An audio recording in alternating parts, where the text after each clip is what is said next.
Bonjour tout le monde. Alors nous voici pour le 4e dimanche du Carême. Alors sans plus attendre, Évangile de Jésus-Christ selon Saint Jean. En ce temps-là, en sortant du temple, Jésus vit sur son passage un homme aveugle de naissance. Il cracha à terre et avec la salive il fit de la boue. Puis il appliqua la boue sur les yeux de l'aveugle et lui dit « Va te laver à la piscine de Siloé ». Ce nom se traduit « envoyé ».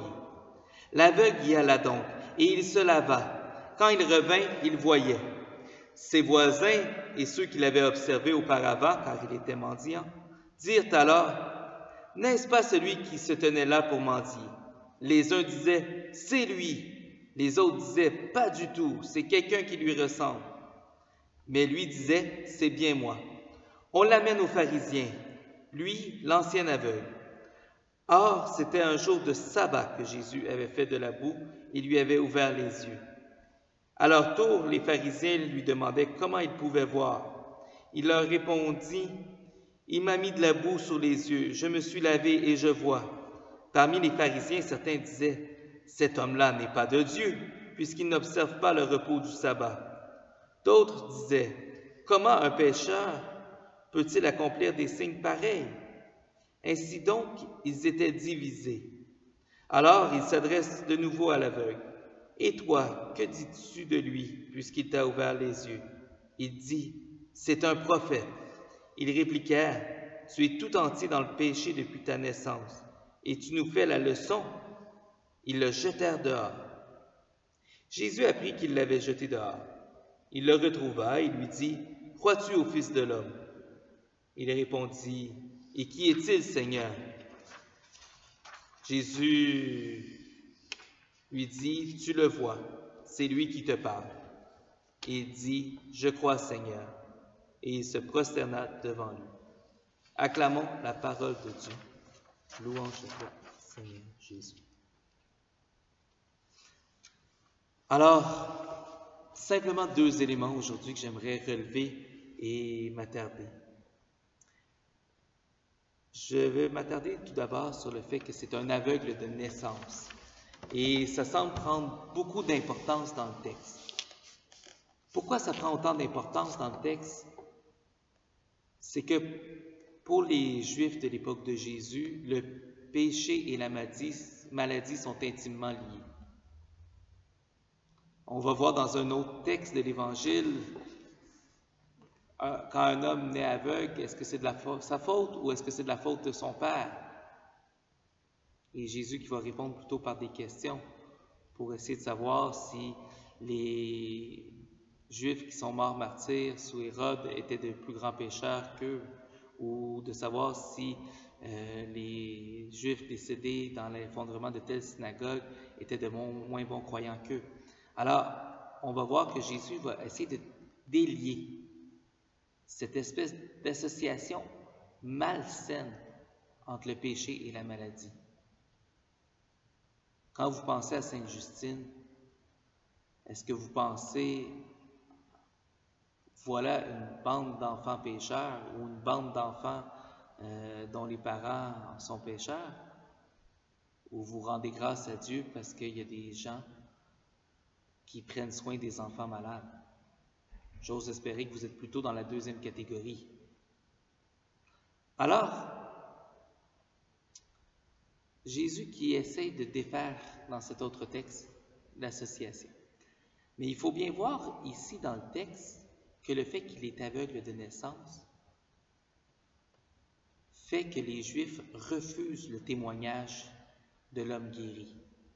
Ils vont lui dire « Tu étais dans le péché depuis ta naissance ». Alors, c'est profond.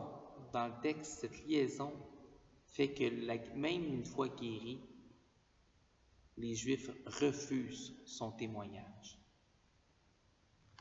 Donc, c'est la première chose sur laquelle je voulais qu'on prenne le temps de réfléchir. Quand on nous présente une personne malade dans l'Évangile, il faut toujours se remettre dans cette perspective que les gens à qui Jésus s'adresse lient péché et maladie. Et c'est pour ça que tout le ministère de guérison qui est mis en valeur dans l'Évangile dépasse simplement le fait d'être un guérisseur un peu magique, mais qu'il est vraiment l'homme qui apporte le salut, qui vient délivrer du péché et de ce qui est lié. Alors, deuxième chose sur laquelle je voulais essayer de mettre un peu d'insistance, cet homme-là n'est pas de Dieu, puisqu'il n'observe pas le repos du sabbat.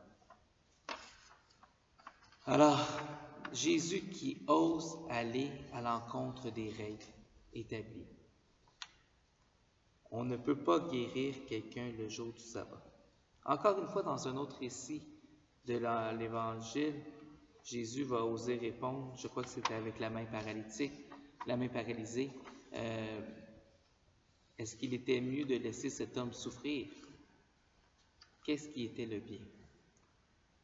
Et il va traiter même les Juifs d'hypocrites parce qu'il va dire, qui d'entre vous, quand il entend son bétail beugler parce qu'il a soif ou qu'il a faim, qu'il n'ira pas prendre le temps de les nourrir? Alors, aller au-delà de la loi, aller passer du régime de la loi au régime de l'amour, c'est ça aussi quand Jésus guérit quelqu'un sur le jour du sabbat. On pourrait se mettre bien des règles, que ce soit... on s'en imagine une rapidement. L'obligation dominicale, le fait de venir à la messe tous les dimanches, on peut en faire une loi absolue. Je conçois que pour plusieurs, c'est peut-être encore votre perspective face à la messe. Mais imaginez 30 secondes que sur votre chemin pour l'Église, vous rencontrez quelqu'un qui s'est blessé. Quelle est votre obligation envers Dieu? Continuer votre chemin pour aller à la messe ou prendre le temps de s'occuper de la personne? Alors, si on prend le temps de relire l'Évangile, on va s'arrêter sans doute à l'Évangile du Bon Samaritain et on va se rendre compte que, oups, notre besoin est parfois ailleurs que ce que la loi nous prescrirait. Et je pense que ça vaut la peine de toujours essayer de garder notre foi dans une dynamique de mouvement où est-ce qu'on est en discernement continu plutôt que simplement reposer sur une loi. Si on fait ça, on est des Juifs d'après Jésus-Christ, mais je ne suis pas sûr qu'on est des chrétiens. Alors, comment on est capable d'entrer vraiment dans cette dynamique d'amour proposée par le Christ et de continuellement chercher à faire sa plus grande gloire qui passe souvent par l'amour de notre prochain? Alors, sur ce, poursuivons notre carême qui, j'ose l'espérer, se déroule dans la joie et la bonne humeur. Sur ce, bonne journée à tous. Au revoir.